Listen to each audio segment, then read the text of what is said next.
So far, we've been on an alien binge for the past how many days here in the Humor Geek channel, and so far the rabbit hole's just getting deeper every single time. There's a sense of curiosity and fear whenever there's discussions about aliens being real.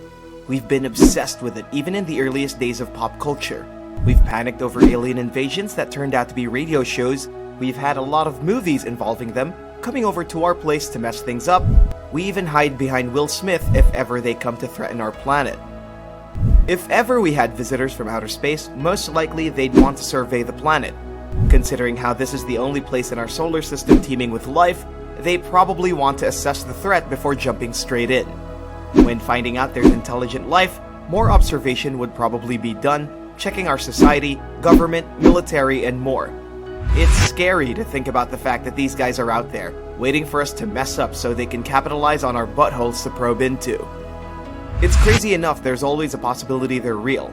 Yep, we're going back to that since there are witness reports from people about aliens in nuclear sites. What might not have witness reports after though, is what happens to our voice for this video. If ever the bosses don't see people giving this one a like, share, and subscribe. These reports come from actual military service members and government officials, vetted by independent researchers and media outlets. 2007, February, early in the morning, the boys in Nellis Air Force Base or Area 2 were doing their usual patrol. There was a little bit of trouble brewing about as there apparently was a sighting of what looked like headlights a mile or two away, headed towards the general direction of the base. This wasn't something new as there are a lot of people who travel around the Nevadan deserts and they'd sometimes end up stumbling upon the airbase. Standard procedure was carried, which was 2 patrols watching over the entire situation, observing and acting accordingly. If the civilians end up a little too close to the base, these patrols would intercept them and tell them to bugger off nicely. So the 2 patrols were checking out the area, and it was confirmed that there were headlights approaching from a nearby mountain. Inside the base, people were deployed by the fence, around 11 security personnel. Out of nowhere, the lights disappeared. Hella sus, if you ask me. So the patrols moved in to intercept. Meanwhile, the site security called for a K9 unit, and then the patrols and the K9 unit linked up to listen and observe. The desert was weirdly quiet. Despite the approaching lights, there was no sound of engines revving. Night vision goggles and thermal imagery showed nothing. The radio suddenly called in. The Interior Depot Patrol called in lights on either side of the 2 linked-up patrols. They apparently saw lights appear from 3 sides. This was weird since the guys outside couldn't see any lights. These 3 lights suddenly rushed into the outside patrol, and it seemed like aggression. So of course they weren't taking any chances, and it was lock and load from there on out.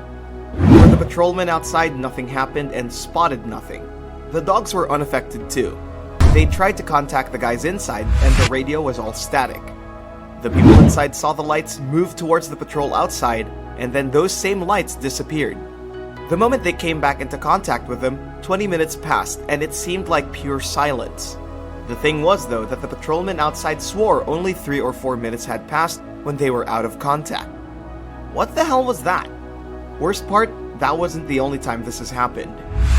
Area 2 has had more incidents come, and apparently it's a place that's been surrounded by various stories, ranging from ghosts to whatever unexplainable phenomena. One patrolman has thought that it might have been just the dark playing tricks on your mind, but it was seen by a bunch of different people within the same time, and the high-grade military equipment does pick up signals during these incidents, so there might be something concrete going on. Within a week of the first incident, patrols found a corpse of a donkey. Hope an ogre wasn't nearby or anything. Anyways, it shouldn't have been that weird considering this is the outskirts of civilization where there's more animals than people. The donkey though had its head cut clean off. Think like the lasso tool in Photoshop. There was blood around the neck, but no blood anywhere around the body or on the ground. Spooky. It could be some sort of isolated incident involving animal euthanasia or something, but no. Next time they found a donkey corpse, it wasn't just the head missing, so were the legs. No evidence around the area. Holy moly, it doesn't stop either, since there was a 3rd donkey found at night. It had its organs removed and it was pretty cleanly done apparently. 6 months later, there could have been a full-on nuclear incident. So these patrolmen actually do training exercises in which they'd assault the facility just in case someone came in to steal a nuke or barricaded themselves to set off a nuke. One night, they did one of their usual exercises involving around 17 to 18 people. Most of them were inside the facility, But some of these soldiers were assigned on Overwatch to keep an eye on the desert behind. Area 2 is huge and there's big plots of desert in between structures of the base. The Overwatch team told some patrolmen on the radio that there were 2 prone figures behind them. They thought that this was part of the training exercise, so the on-scene commander redeployed a small element to secure the rear as the rest of the response force got ready to assault their chosen structure for training. This, however, wasn't the case, and the security supervisor, the man in charge of running these exercises, rushed to this patrol and told them to lock and load. For real. This same supervisor then called over the radio and said that security control should terminate the exercise. This was because he apparently didn't put anyone out in the desert. Whoever is in there isn't part of the US military. Ruh-roh. Reminder to everyone who's watching this video, this is a military nuclear facility with security up the hoo-ha, since it's home to about a few dozen nuclear weapons. Anyone who somehow got in here wasn't here to party or have a beer with the boys. This meant that the soldiers guarding the facility were off their training exercise mode to terminate with extreme prejudice mode. Overwatch had eyes on the tango using their thermal and night vision. The targets seemed to be prone, watching from 100 meters, so some soldiers lined up to do some sweeping. Behind them were Humvees, and good God, they were ready to light up anything hostile. The figures then apparently repositioned as a reaction to the sweep, trying to remain hidden. They apparently seemed panicked that they were spotted, but they stayed prone as much as possible. Despite the eyes from Overwatch, it was still hard for the soldiers to see anything since the desert was thick with brush. Communication was still intact. Overwatch was giving as much information as they could so they could find the targets and deal with them. As the soldiers got around 25 meters within the targets though, they vanished. According to Overwatch, they were just there, then completely disappeared without a trace. No light, no sound, no nothing. The soldiers rushed forward and swept the area, finding nothing. Someone had his thermal imager though and found traces of warmth on the desert floor.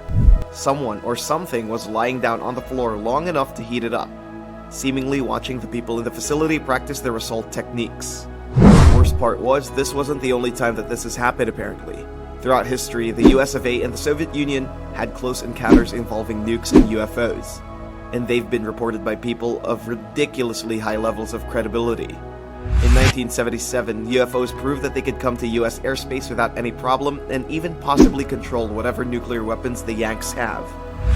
US Air Force Technical Sergeant Thomas E. Johnson once talked about a night where a security team was dispatched in response to strange lights flying low. Johnson was a security supervisor at a North Dakota missile field at the time. This facility held a ton of ICBMs housed in underground silos, ready to fire at the Soviets at any notice. The team spotted lights in the sky ahead of them, in various colors. The aliens apparently did the RGB shtick before humanity even thought of it. The lights would zoom from one place to another at crazy speeds and they'd blink in and out. The security team leader couldn't tell whether or not it was one object or many. This happened after security personnel were briefed by the OSI that there were unknown helicopters reported at other strategic air command bases. The fact that the OSI briefed it meant that there was something strange in the neighborhood. During that night, that thing didn't move like a helicopter, nor did it sound like one since it, made no sound. The silence of the thing was the complete opposite of what it did. Remember those ICBMs in the facility? Remember how those nukes were primed to launch at the USSR when given the signal? Well, during that night when the UFO came, reports said that over 10 missiles lost control and couldn't be communicated with. If they needed to launch, they wouldn't. This has happened repeatedly during the Cold War, and sometimes the targeting codes in the missiles would either be altered or erased. Oh, did we mention that they always happened whenever UFOs were spotted in the area? The former Soviet Union has also mentioned that this has happened to them multiple times in their nuclear facilities. Well, this won't be the last time we'll see them, that I'm sure. What were these UFOs doing here?